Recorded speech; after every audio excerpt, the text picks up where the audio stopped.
We're live, and I'm just going to make sure that it's showing up. Let's see. Should have been playing intro music on the guitar. That was next time. And we are live. Is it too late? Oh, it's 12. Okay. Yeah. So welcome. It is World Creativity and Innovation Week. Today is April 15th, and today is Creativity Challenge 1. I'm Dr. Cyndi Burnett, Creativity and Education Specialist. I'm Barney Saltbzerg, children's author, illustrator, and songwriter. And typically Barney and I do our creative thinking challenges together, but this week is a very special week because this week we are celebrating our creativity, and we wanted to bring some very special guests in with us to challenge us with new creative thinking activities. So today we have Najja Bouldin. Najja is from the founder and principal investigator of Phoenix Innovation. He is a graduate of the Center for Studies in Creativity at SUNY Buffalo State. He is a very good friend of mine and a coach and living a creative life in so many different ways. And we are thrilled to have Najja Bouldin with us today. Welcome, Najja. Thank you so much. Thank you so much. Thank you so much, Barney. Thank you for having me. It's an honor and a pleasure. Great. So Najja, we're ready to get started. Do you want to give us a creative thinking challenge along with all of our viewers? Yes, I do. So I bring to you all the challenge of innovation frequency record. Let me point out that this challenge is very much a part of our framework at Phoenix Innovation Group. Imagination breeds creativity. Creativity produces options. And in those options, we find freedom. Sorry about that. We're live. So consider this challenge a workout and agency as the muscle. This challenge was inspired by a couple of things. I love words. That's the first thing. When I was a child, my friends would playfully tease me about the 2 or 3 inch words that I would use, which I thought I was only using because I thought everybody else was using those same words. And I honestly wanted them to know that I was in the in crowd. But to my chagrin, that wasn't the case. Although this fashioned a valuable tool for stretching my thinking and my vocabulary. So this was like, in a way, freeing for me. Building on our framework yet again. So because of instances like this, I'd often ask myself, what makes me different? Of course, sparking my curiosity, which makes me want to explore. And then there's the second thing. Dr. Ruth Noller, mathematician emeritus, creativity extraordinaire. She would often grow frustrated with how her fellows would be mesmerized by problems. Dr. Noller, she didn't want people to be mesmerized by problems. She wanted people mesmerized by the solutions. So she developed this equation for creativity to better quantify it for her colleagues. Now, this is going to sound confusing, but just bear with me. C equals F of A multiplied by KIE. And for you non-mathematicians out there, like me, that's creativity is equal to the function of your attitude multiplied by your knowledge, imagination, and evaluation. That was always ill for me. Can you say that one more time? Creativity is equal to the function, right? So think of your attitude as a rudder. Mm-hmm. It's equal to the function of your attitude. So if you got a funky attitude, your creative output is probably going to be low. Right. But if you have a great and positive attitude, then your creative output will be high because it's exponentially building off of your knowledge, imagination, and evaluation. Mm-hmm. Follow me? Yeah. Excellent. So for me too, I thought that was brilliant. So that was another freeing shift in my paradigm, right? So in comes my curiosity. How might we apply these two incredible tools to agency? So I started to think. I learned a while back that the average person uses somewhere between 2,000 and 5,000 of the same words daily. That said to me that the average person approaches solution with the same language or words that they discovered the problem with. We need to diversify our perspectives, I thought, and deliberately work at shifting paradigm fitness. And we need to do this just as much and as vehemently as we work to keep our bodies fit. Again, this is a challenge. An agency of innovation, in my opinion, is always worth the challenge. So let's begin. All right. So what do we need to get ready? Grab a reliable writing utensil. Okay. And the biggest sheet of paper that's closest to you. I never heard that term reliable. As Reliable. opposed to that pen that doesn't work and my pencil. That Because doesn't you know work. when you're trying to hurry up and get notes, you got a bunch of pens around you, but you forget that 3 of the 5 are dead, so you keep cycling through. I'm going to write a story. My reliable pencil. Okay, let's I've do also it. got a reliable pen. Okay. Do you have a reliable sheet of paper, papyrus, or anything like that? Yes. All right. So either landscape or long way vertically. At the top of the sheet, horizontally, jot down 5 adjectives that describe the day you're having or have had. Follow me? Today, like the day I'm having right now, or a day I had yesterday? It could have been yesterday. It could be right now, today. Okay. 5 adjectives to describe the day you're having or have had.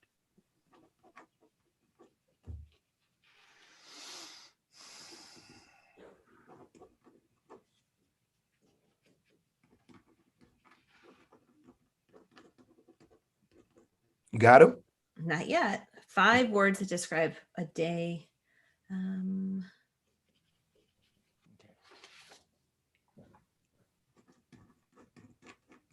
Okay. Do we have them? Yeah. And don't kill yourself. This is an exercise. Don't overexert yourself. If you couldn't get 5, it's okay. Just keep working.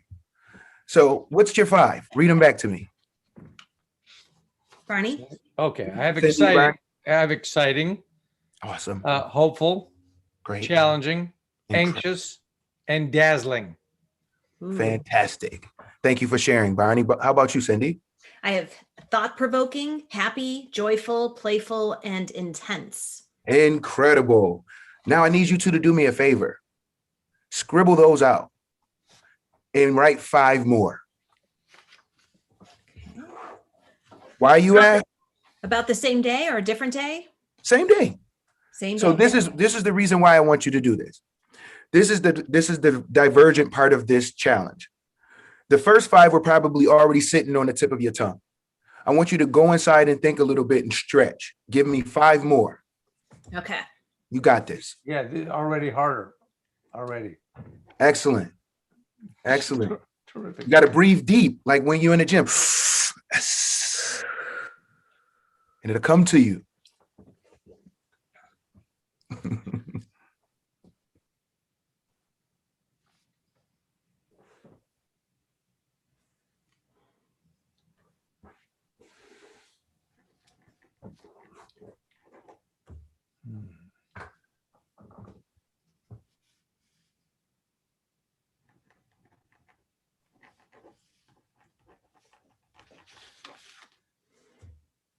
We got them?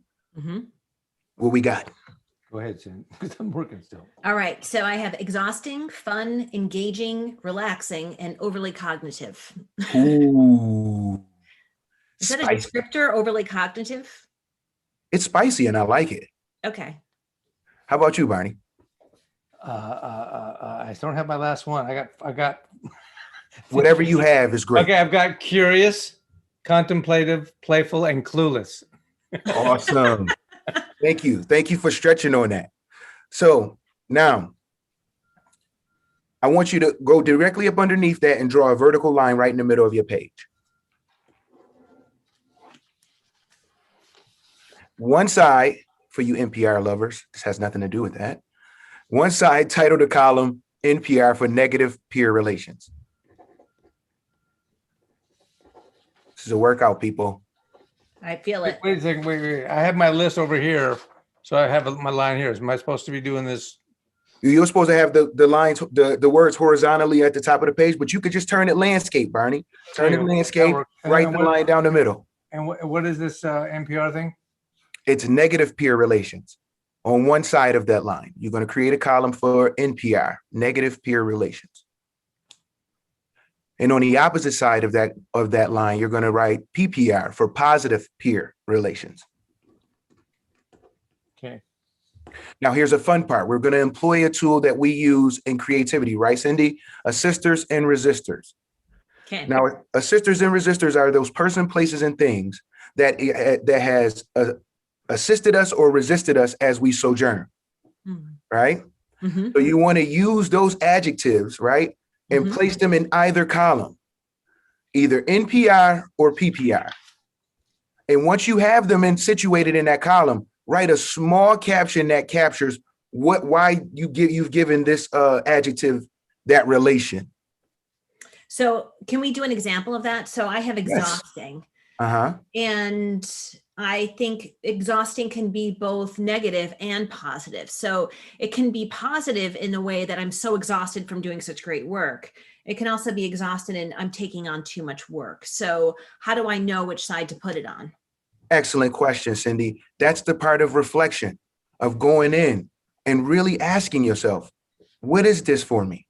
Is it negatively related or is it positively related to this, right? That's the part of agency and owning our thinking and saying like, how do I really feel about this instead of just walking vicariously through the experience?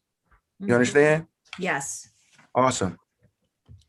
So after I write the word in its column, then I give it a sentence of how I see it. Small caption, right? Like an Instagram caption.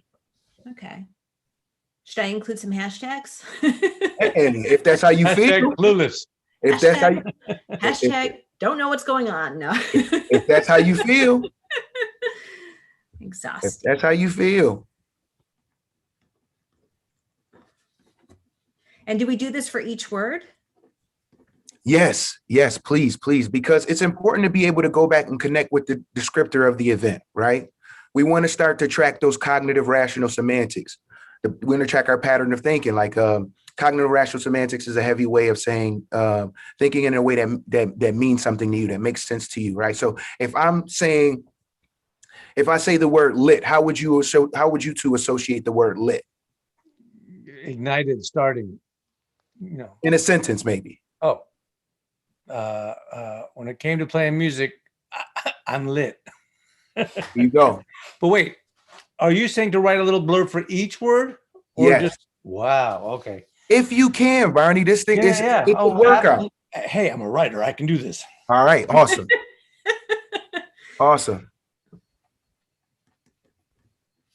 We want to start tracking that pattern of thinking, right?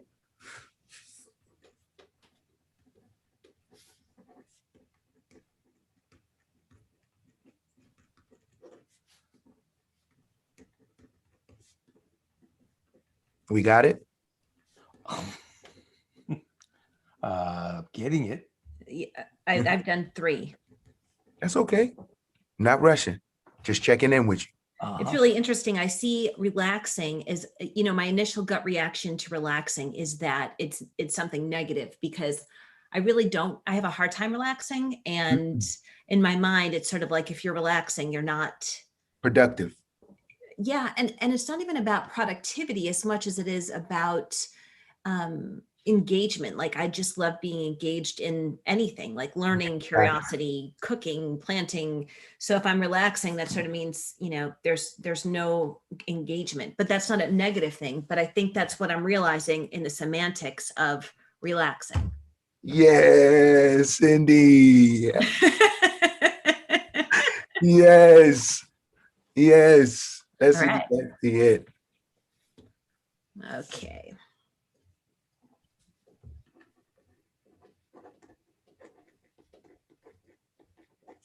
So we don't have much left to go. That's the great part. Okay. You ready? Yep. Now, underneath that, right, you should have 2 columns, 2 beautiful columns. Underneath that column, there's enough space reserved for a short narrative. We're talking, how you want to record how you felt at this event, during your day, during your exercise. We want you to make space to write these things down, right? Don't overexert yourself. This is lighter lifting, just 3 to 5 sentences, nothing major. Of how we can shift our thinking? Just what you're feeling, what you think about that experience, right? So you've come through this whole challenge, right? Yep. And you feel something after that column part of the exercise, right? Yep. You thinking, you fired up, capture those thoughts as concisely as possible, 3 to 5 sentences.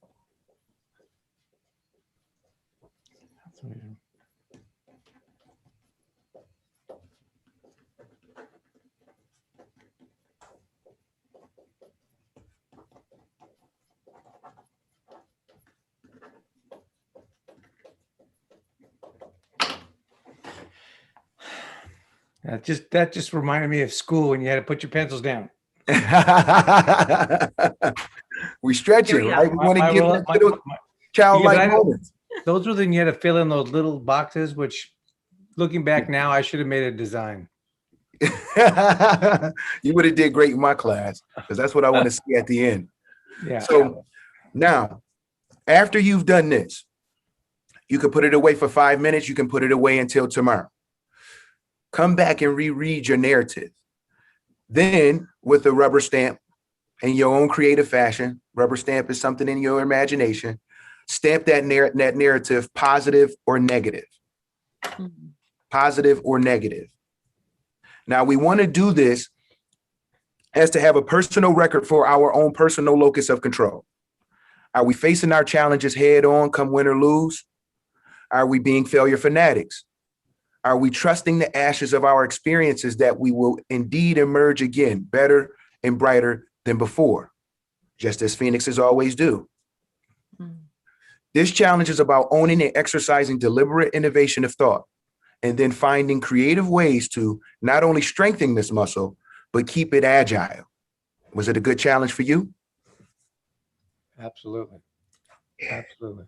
Barney, do you want to share your sentence, your statement? Well, yeah, sure. I wrote, I'm feeling adrenaline in my legs and arm on the right side only for some reason. Wow. Wondering about what part of my brain got tickled. Happy and fully engaged and present. Or was it the corpus callosum, right? Was it the information highway, the creativity side sent that joke? Yeah, but really just the right side. I'm still feeling it. It's so weird. That is weird. Yeah, I've never been aware of that particular sensation. So you had a good workout. Yeah, but clearly I need to work out the left side now. I got to go do something else. Or just continue on with it. Well, I think the thing that just as a sidebar, I'm married to a lawyer. The thing that you brought up, Cyndi, like I've looked at my negative. There was like nothing on the negative side as far as my list, because everything, even when it's roadblock, it's apprehensive, it's anxious. That's all I know. Long enough that I've been doing this, part of it. I mean, that's the stuff you work through. So Yeah. I don't really see that stuff as stumbling blocks. There's just, if they are, that's part of the whole thing. So That's fantastic, Barney. that's my spiel. Cyndi, you sentence? So I wrote a statement. I feel like I have a joyful, productive, playful, fun, engaging life, and I need to get out of my head sometimes because I feel so worried, and it's just like, just ride the wave, ride the play. Come on. Barney and I talk a lot about play. So, really riding the play wave of life. And it might be anxious sometimes, it might be worried sometimes, but that's all part of being a creative person. Most definitely. We say over here that fun is a part of the discipline. We let Providence lead the way. But I want to know, Cyndi, what side of your body did you feel this on? I feel it all over, all over. Let that love wash all over Get you. it all over. Let it We have wash all over. an adjective shower. I've just pictured all those words coming out. Yeah. An adjective shower. Yes. Positive Yes. You'll peer never consider adjectives the same again. Which is good. A positive peer relation You shower. like that? Yeah, I like that. I Yeah. like it. Yeah. Well, thank you. But don't say that as never mind. It's okay. No, finish your thought, please. No. Okay. I was gonna say that. Don't say that as the acronym. Oh, yes. Shower and Got it. So thank you so much, Najja, for joining us today. It was wonderful to have you. If you're interested in Najja's work, check out Phoenix Innovation, and I will make sure I put this in the information for the course. Thank you for launching us on World Creativity Innovation Week. Tomorrow we have Monica Kane from Innovators Box, and she will be doing an activity with us around creativity without crafts. And it's all about taking things that stress you out and making them fun. So join us tomorrow, same time, live streamed with Barney and I at 12 p.m. Eastern Standard Time. And we hope to hear from you. Post in the comments or on our Facebook page and let us know what you think. Have a great day. Can we clap it up for Creativity and Innovation Week one time? This is special. It's awesome. Thank you. Awesome. Thanks. Here, bye. Halt.